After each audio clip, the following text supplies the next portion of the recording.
آج پوچھے گئے سوالوں میں سے ایک سوال یہ ہے کہ روزہ رکھنے کا صحیح وقت کیا ہے اور کیا سحری کی اذان بھی کہی جا سکتی ہے؟ الحمد للہ رب العالمین والصلاة والسلام علی سید المرسلین، اما بعد۔ سائل نے یہ پوچھا ہے کہ روزہ رکھنے کا صحیح وقت کون سا ہے؟ ہمارے پیارے نبی حضرت محمد صلی اللہ علیہ وآلہ وسلم نے ہر معاملے میں ہماری مکمل رہنمائی فرمائی ہے۔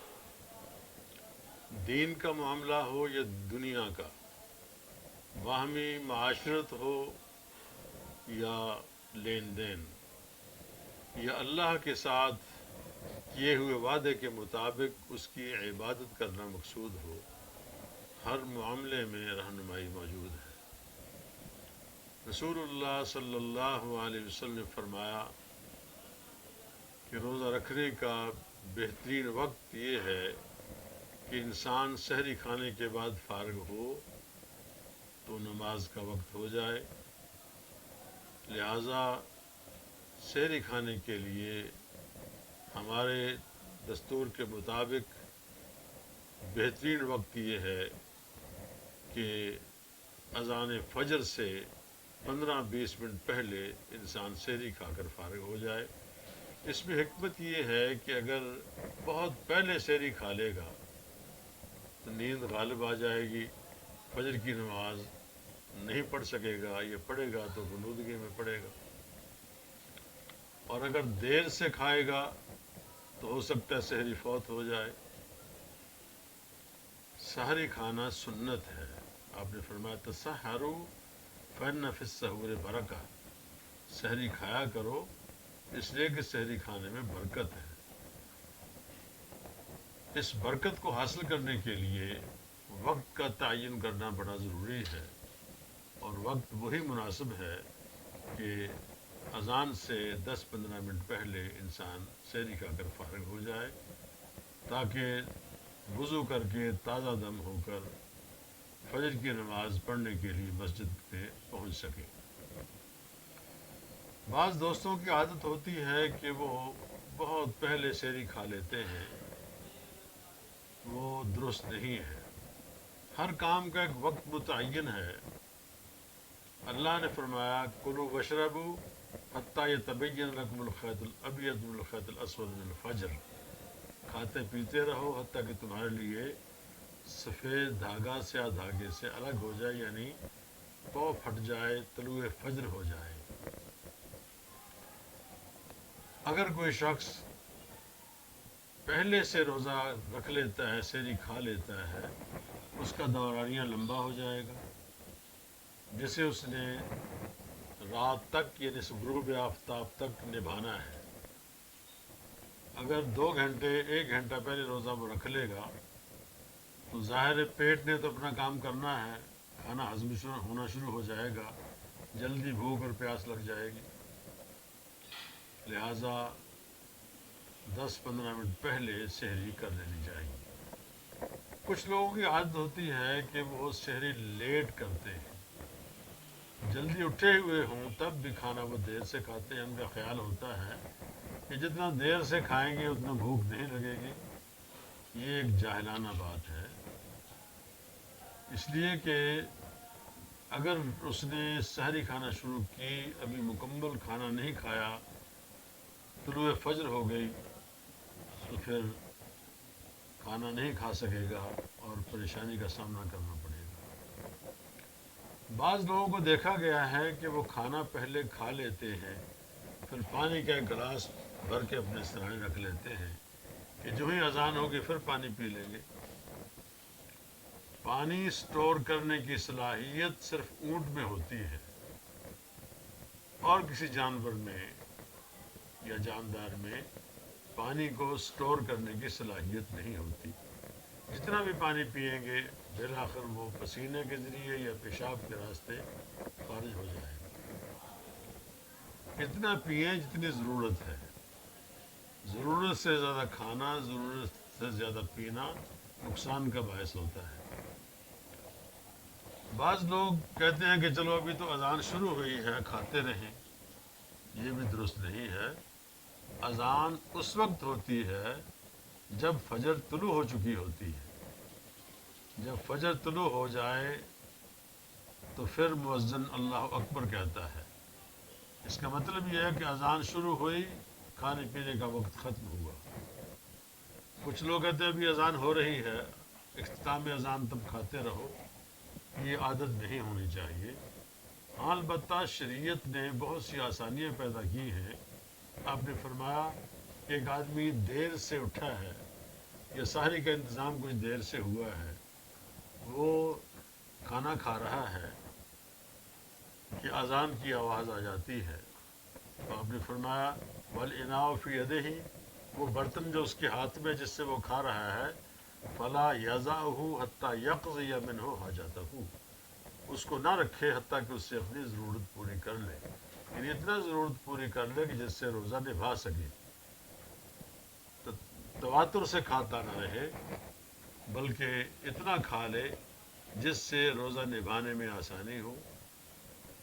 اس رعایت سے ناجائز فائدہ اٹھاتے ہوئے اذان کے آخری کلمات تک کھاتے رہنا، یا کہنا کہ ابھی تو وقت ہے، اذان ہوئی ہے، ابھی اور وقت ہے، دوسری مسجد کی اذان کی آواز نہیں آئی، لہذا کھاتے رہیں، یہ درست نہیں ہے۔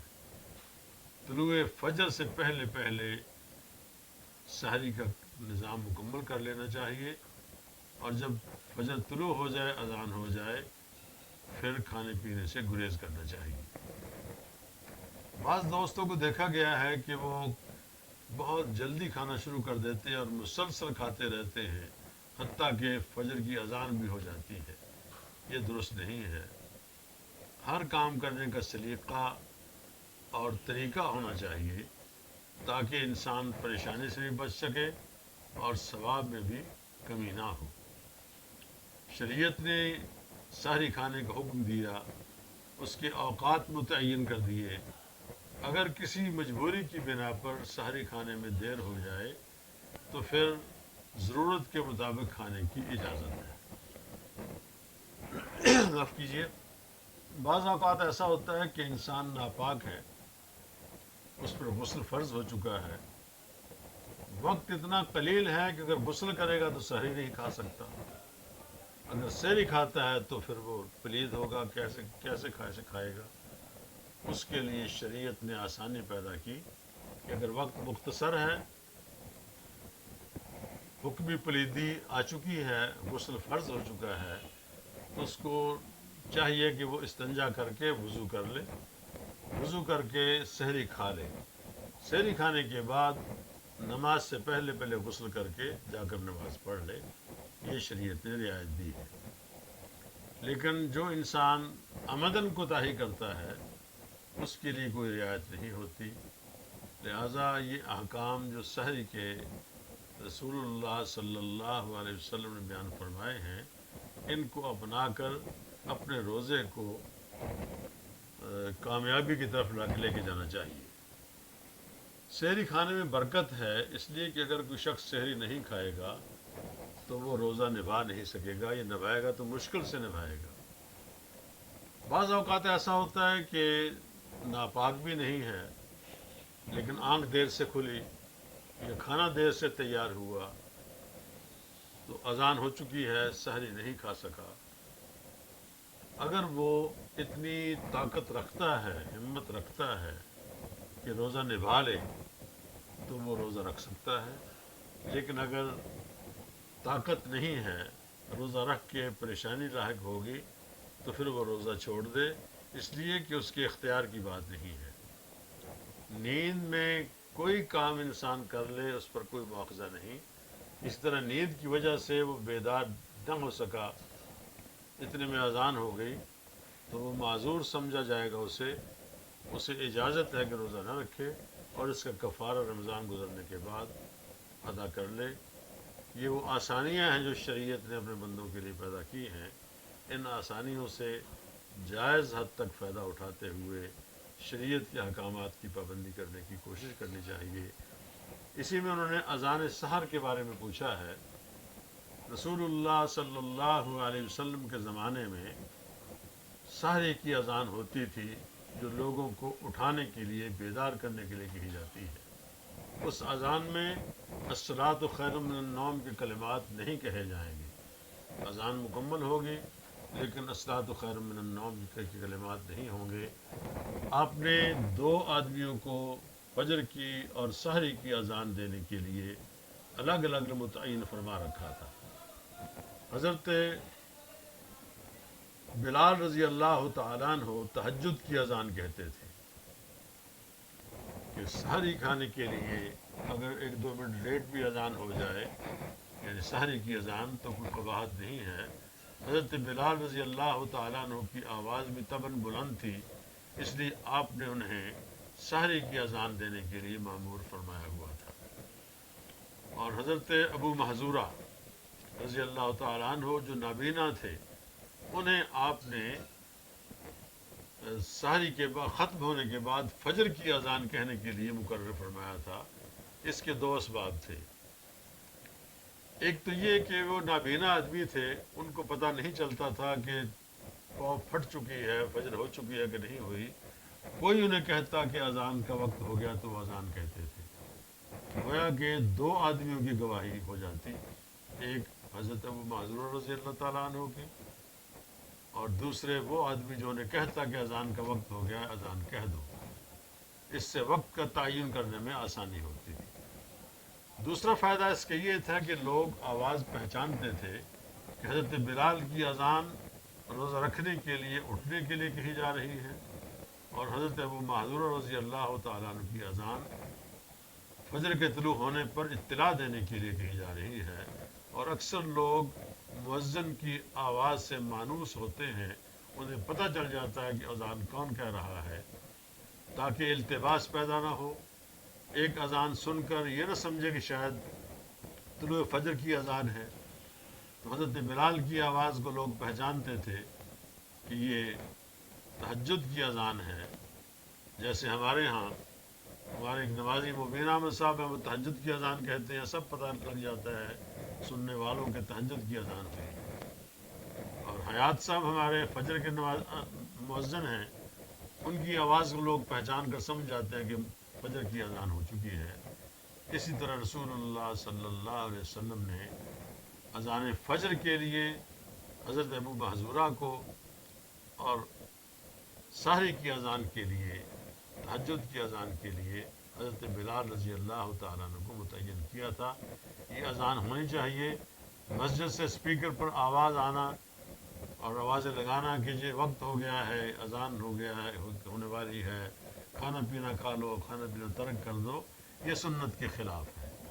مسنون عمل یہی ہے کہ تہجد کی اذان کہی جائے جسے سحری کی اذان کہتے ہیں، اور فجر کی اذان کہی جائے جسے طلوع فجر کے بعد کیا جاتا ہے۔ اللہ تعالیٰ ہمیں سنت کے مطابق عمل کرنے کی توفیق عطا فرمائے، آمین۔